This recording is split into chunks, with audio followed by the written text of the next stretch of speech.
Michael Anderson book after phrenology after a relative new way of looking at the human brain. The brain is composed of several models corresponding to the various functions or observable behaviors in humans.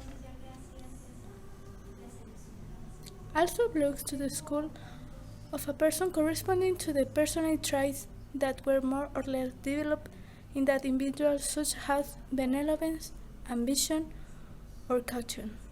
But now, instead of associating with physical function belongs to the school, associate them with specific brain areas.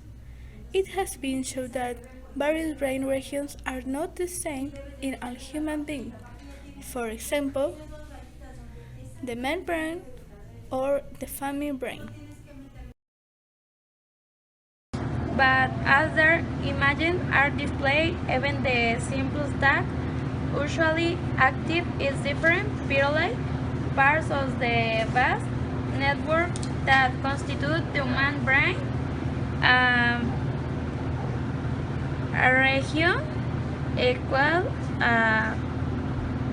function neuropsychically. This still operates on the assumption that the mind in a specific part of the brain leads to an equally specific psychological deficit.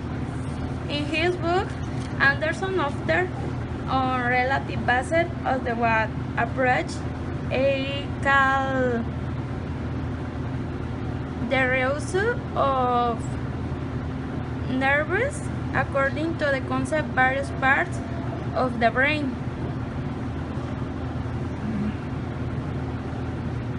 may have particular ways of operating that developed a long time ago, but as tech selective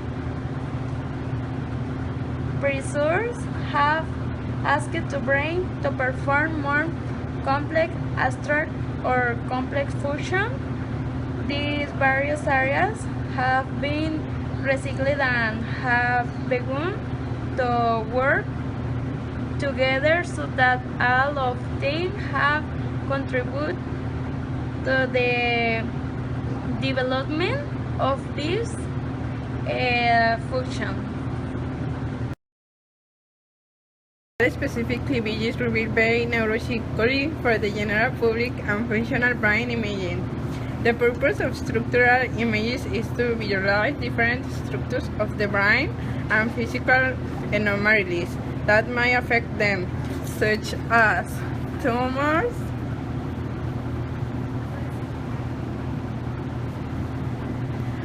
bleeding, blood clots, or birth deformities.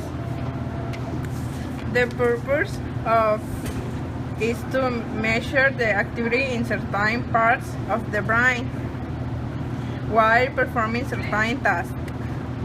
But it also used for the diagnosis of outliers of epileptic seizures, as well as to identify prior to brain surgery parts of the brain that play essential roles and should remain intact no matter what.